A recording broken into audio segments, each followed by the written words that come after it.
जय माता दी। Last video में मैंने आप लोगों से शेयर किया था कि सती माता की कुछ चीज़ें हैं, माँ के 51 शक्तिपीठ से रिलेटेड कुछ चीज़ें हैं जो जो जानना चाहता है उसको माँ बताती है। अभी तक आप लोग मुझे जानते हैं ऐसी लेडी के तौर पे जिसके अंदर माँ आती है। अब मैं आपको अपना थोड़ा और इंट्रोडक्शन देती हूँ। मैं एक ट्रांसडिसिप्लिनरी साइंटिस्ट हूँ। मतलब वैसे साइंटिस्ट नहीं जो लैब में काम करते हैं, पर वो जो तत्व को समझने की कोशिश में across disciplines, arts, science, music, maths, सब में काम करते हैं बेसिक रियलिटी को समझने के लिए कि बेसिक रियलिटी कैसे बनी है। जिसकी वजह से मैंने काफ़ी काम अपना क्वांटम में भी किया है, एनर्जी में किया है, मैटर में किया है, एंटी मैटर पे भी काम किया है, एंड्रोमेडा गैलेक्सी पे काम किया है, हमारी इस मिल्की वे गैलेक्सी पे काम किया है, अर्थ एज एन ऑर्गेनिज्म पे काम किया है। अपने आप में अर्थ एक जीवित ऑर्गेनिज्म है, जैसे आप और हम हैं। अब बहुत बहुत सारी एरियाज हैं जिस पे मैंने काम किया है। अर्थक्वेक्स पे भी काम किया है, उनके प्रिडिक्शंस किए हैं। पर बेसिक बात ये आती है कि हम जिस तरह से समझते हैं रियलिटी को, वो कंपार्टमेंट्स में समझते हैं। मैथ्स वाला इंसान मैथ्स की तरह ही समझेगा पूरी दुनिया को, न्यूमरल्स, इक्वेशंस, इंटीजर्स, इसी सेंस में समझेगा। पर उसके पैरेलल्स म्यूजिक के साथ कैसे बैठते हैं? एक पंडित को जो ज्ञान है वो एक साइंटिस्ट के ज्ञान के साथ कैसे फिट होता है, वो मैं सारी सी चीजें कवर करती हूँ। इसलिए हो सकता है कि बहुत लोगों को जो अपनी अपनी फील्ड्स के हैं उनको मेरी बातें सेंस ना बना रही हो। एक कॉमन इंसान को बनाएगी जो भावनाओं से चलता है, जो ज्यादा अपना दिमाग नहीं लगाता। लेकिन बहुत से लोगों से मैंने जो बात करी, मुझे ये परसीव हुआ कि कोई ये समझ रहा है कि मुझ में माँ आती है एक अनपढ़ गंवार औरत की तरह, जिसके अंदर भी ज्ञान है।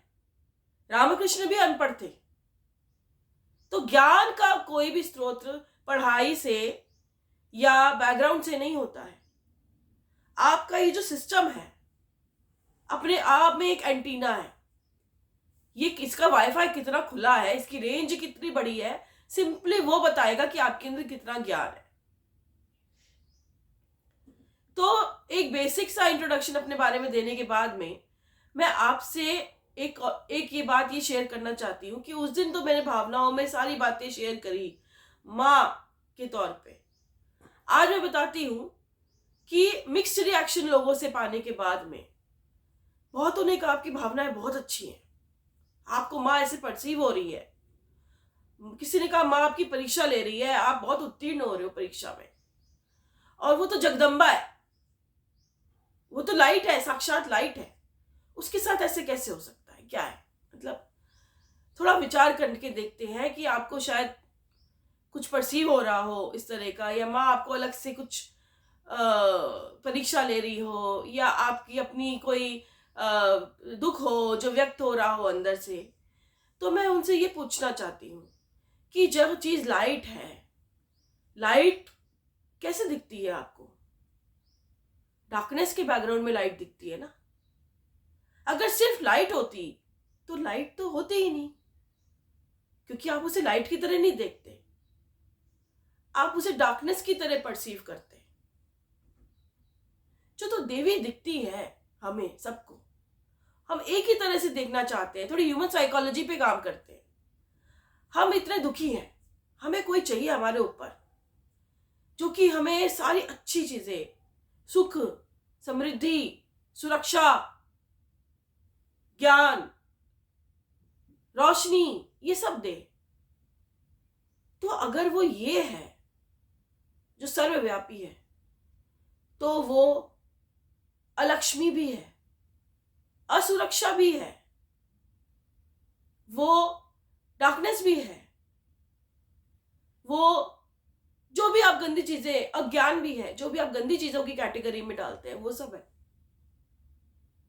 तो हम उसको अगर पूरा एक्सेप्ट करते हैं, देवी मानते हैं, हम उसे अंतरात्मा से प्यार करते हैं अगर, तो हम उसके क्या उन एस्पेक्ट्स को छोड़ देंगे जब वो उस स्वरूप में आएगी। बहुत जितने पंडित देख रहे होंगे, बड़े बड़े तांत्रिक या जो भी देख रहे होंगे, उनको पता है मैं कौन से स्वरूप की बात कर रही हूँ। अलक्ष्मी भी वो है, अविद्या भी वो है, कलेश भी वो है, सुख समृद्धि शांति नहीं है। लेकिन जब उच्च सिद्धियां होती हैं तो उस तरफ की सिद्धियों में क्यों जाते हैं लोग? जो अलक्ष्मी की सिद्धि करती है, अलक्ष्मी है, उस सब की सिद्धियों में क्यों जाते हैं?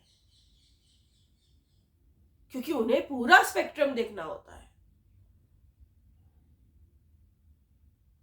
अगर मैं आपसे बात कर रही हूं कि वो जो दूसरा स्पेक्ट्रम है, जो डार्कनेस का है, जो माँ का डार्क स्वरूप है, हमारा डार्क स्वरूप नहीं होता। हमारी पास्ट लाइव्स में कितना कुछ हमारे साथ घटित हुआ होता है, हमने कितनी ऊंच नीच देखी होती है, अपने अंदर डार्कनेस भी देखी है, लाइट भी देखी है, एंजल भी देखा है, डीमन भी देखा है। पर क्या सिर्फ अपने अच्छे हैं? हमारे क्लोज हैं वो जानते हैं हमारी मिक्स्ड साइड क्या है, हमारे अंदर डार्कनेस कहाँ है। उसके अंदर डार्कनेस नहीं है, वो अपनी डार्कनेस शेयर करती है, उससे लड़ती है। पर हाँ, है वो डार्क, छोड़ दोगे उसको? अगर वो पीड़ा में आ रही है किसी चीज की और वो अपना वैसा स्वरूप दिखा रही है जो वनरेबल है, जो परफेक्ट नहीं है, कैसे हो सकता है परफेक्ट? जो लोग इस चीज से भाग रहे हैं कि 51 शक्तिपीठ में कोई इतनी पीड़ा नहीं है माँ को, मैं आपसे पूछती हूँ, आप एक इंसान तौर पे, दोबारा पूछती हूँ, आप एक इंसान तौर पे सोचिए अपनी आत्मा के साथ में, आपके अंदर भी दिव्यता है, ठीक है, आप भी एक दिव्य उसकी तरफ चल रहे हैं, एनलाइटमेंट की तरफ सब जाने की कोशिश करते हैं। पर एक समय अगर आपके साथ किसी भी जन्म में ऐसा हुआ है कि आप जले हैं, तड़पे हैं, बहुत ज्यादा पहले अंदर से तड़पे हैं, जले हैं, उसके बाद वही चीज आपकी लाइफ में मैनिफेस्ट हो गई, आपने कर ली, सुसाइड कर लिया जल के, और उसके बाद आपके टुकड़े हो गए, और फिर आपको जो है आपका दाह संस्कार भी नहीं हुआ, और लोग आते हैं आपके पास, आपको प्यार देते हैं, वो चढ़ाते हैं, लेकिन कोई वो परसीव नहीं करता पेन। तो आपके अंदर कितनी कॉम्प्लेक्सिटी होगी। अगर आपने एक नया जन्म भी ले लिया होगा तो उस जन्म में भी आप कॉम्प्लेक्स पर्सन की तरह घूमेंगे, क्योंकि साइंटिफिक सच ये है। टेस्ला का नाम सुना होगा ना, टेस्ला का सच बता रही हूं। साइंटिफिक सच ये है कि वो जो आपका नया बॉडी बनी है वो परसीव करेगी आपकी पूरी पिछली जर्नी। अगर आपके टुकड़े टुकड़े कहीं पड़े हैं पिछले जन्म में, तो वो परसीव करेगी, वो टुकड़ों में परसीव करेगी अपने आप को, अंदर से भी, मेंटली भी, फिजिकली भी, इमोशनली भी। आपकी बॉडी में दर्द होंगे जगह जगह अज्ञात, जो डॉक्टर के पास जवाब नहीं होगा उनका। मैं ऐसे बहुत लोगों को ठीक करती हूँ जिनको मेंटल घोषित किया जाता है, साइकोलॉजिकल प्रॉब्लम्स को जो घोषित किया जाता है, पर कुछ साइकोलॉजिकल प्रॉब्लम नहीं होती। इट इज ओनली आपके परसेप्शंस कुछ है जो अनएक्सप्लेन्ड है आपके लिए। उसका एक्सप्लेनेशन हमेशा पास्ट लाइफ की जर्नी से मिलता है, क्योंकि एक वाइब्रेशन चल रही है जो कि कभी किसी फॉर्म में, कभी किसी फॉर्म में मैनिफेस्ट हो रही है। आप जितना एनलाइटनमेंट की तरफ जाएंगे आपको वो सब फेस करनी पड़ेंगी, उनको न्यूट्रल करनी पड़ेंगी। ये जर्नी है हर इंसान की। पर कितने पंडितों के पास इस बात का जवाब है? क्यों ज्ञान को अर्जित करने से डरते हैं वो? हर एक प्लैनेट जिसकी आप पूजा कराते हैं, उसका हवन कराते हैं बैठ के, उसकी अपनी जर्नी रही है ऊंच नीच की। सूर्य की जर्नी रही है, हर समय सूर्य की पूजा नहीं की जाती, हर समय पृथ्वी की पूजा नहीं की जाती, क्योंकि उसका भी लो पॉइंट होता है। जो लोग ग्राउंडिंग करते हैं, हर समय ग्राउंडिंग नहीं होती, बिकॉज अर्थ वही नेगेटिव फेजेस से गुजरती है। अगर आप उससे उस समय ग्राउंडिंग करेंगे, आप उसका सारा नेगेटिव अपने साथ शेयर करेंगे। पर सबको भागना है, इतनी चीजें अप्लाई करनी है लाइफ में अपनी, और बाकी सबसे ऐसे भागना है क्योंकि हमें दुख नहीं देखना, पर हर मोमेंट तो तुम दुखी देख रहे हो बिना ज्ञान के।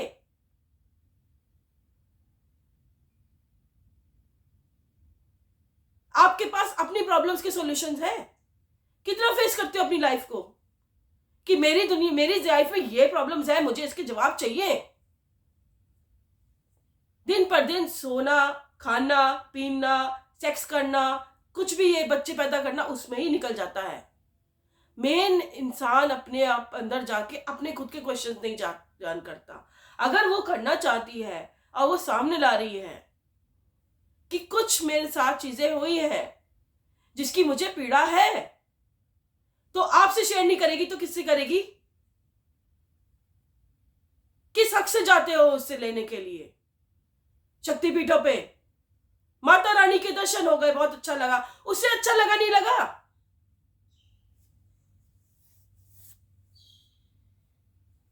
शर्म की बात है अगर हम इतने में सेटिस्फाई हो जाते हैं कि हमें क्या मिला।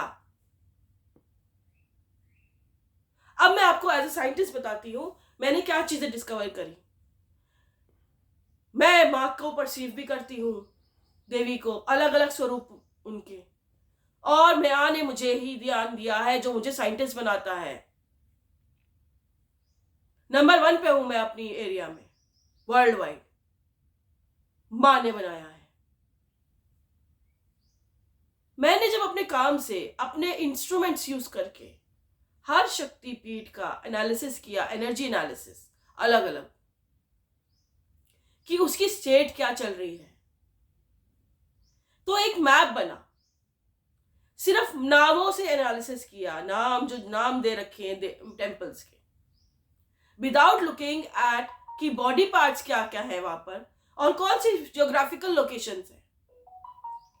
कुछ एक पार्ट्स बने हैं, एक बॉडी सामने आई है जिसने एक ग्राफिक इमेज दी है सामने ऑफ अ वुमन, जिसको थाई एरिया से, हिप एरिया से, लेफ्ट ब्रेस्ट एरिया से, नेक से, जॉ से, हाथ दोनों पैरों से पकड़ा हुआ है एनर्जी में।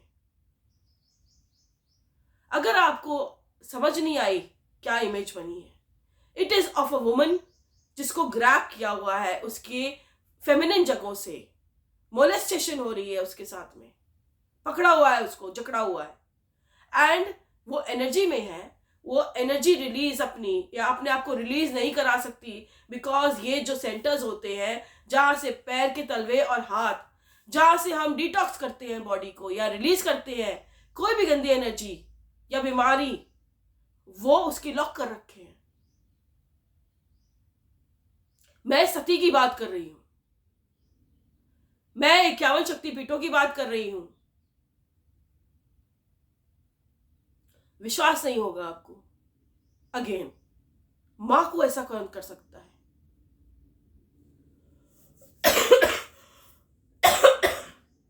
मैं बताती हूं आपको, कर सकता है। दुर्गा सप्तशती में हर जगह लिखा हुआ है कि वो बांसुरी बजा रही थी बैठ के, शुंभ निशुंभ आए, देवी पे नजर गई, इतनी खूबसूरत त्रिपुरा सुंदरी, ये तो हमारे राजा के लायक है। फिर शुरू कर दी उन्होंने। वो जब भी अपने नॉर्मल स्वरूप में आती है, उग्र स्वरूप को छोड़ के, हर मोमेंट यही होता है उसके साथ में। कोई ना कोई बुरी नजर वाला आ जाता है जिसको या तो सिद्धियां चाहिए या पत्नी के स्वरूप में चाहिए। कितनों से लड़ी है वो? एक भी आपको दिखा शिव कि शिव ने उसकी तरफ से लड़ाई करी हो?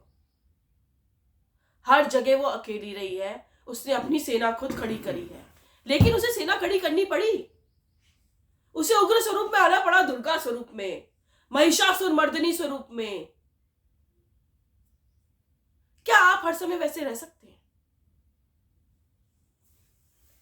या आपके घर की औरतें ऐसे हर समय रह सकती हैं?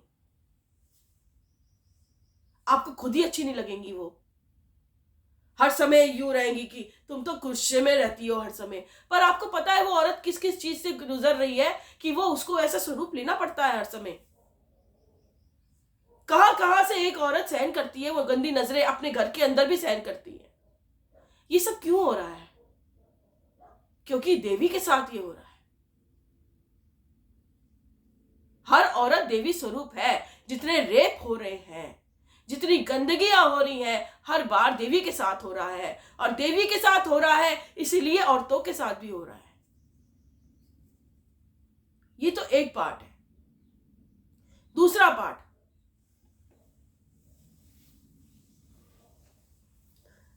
जब आप लोगों को ये परसीव होता है कि मां जो है वो पूरी जगदम्बा है, सब कुछ है, क्या आपने उसको कभी भी गोपाल, जो हमारे बाल गोपाल है, उनकी तरह रात को शयन कराया कि मां तू कब से अपने इतने सारे हाथ लेके ऐसे खड़ी है? खड़ी रहेगी क्या तू क्या कोई गार्ड है? खड़ी रहेगी ऐसे ऐसे करके सारे हाथ निकाल के?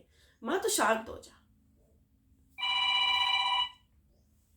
तू थोड़ा रिलैक्स कर ले, बैठ जा। ये मैं अपनी भावनाओं के बारे में बात कर रही हूं कि हम कैसा चाहते हैं, कैसे देखते हैं। इतनी छोटी छोटी बातें होती हैं जो कि वो परसीव करती है, और उसे परसीव करके उसे दुख भी होता है कि मेरे भक्त भी बन रहे हैं, मां मां कर रहे हैं, मेरे नाम का जाप कर रहे हैं, मेरे बीज मंत्रों का जाप कर रहे हैं, लेकिन इनके अंदर भावनाएं हैं ऐसी। क्या भावनाएं हैं इनके अंदर? क्या भावनाएं चल रही हैं?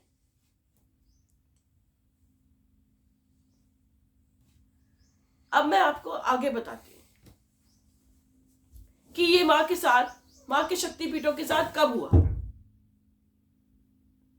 जब मैं पास्ट की फ्रीक्वेंसीज भी टैप कर सकती हूँ, चाहे वो सतयुग तक हो या उससे पहले भी हो।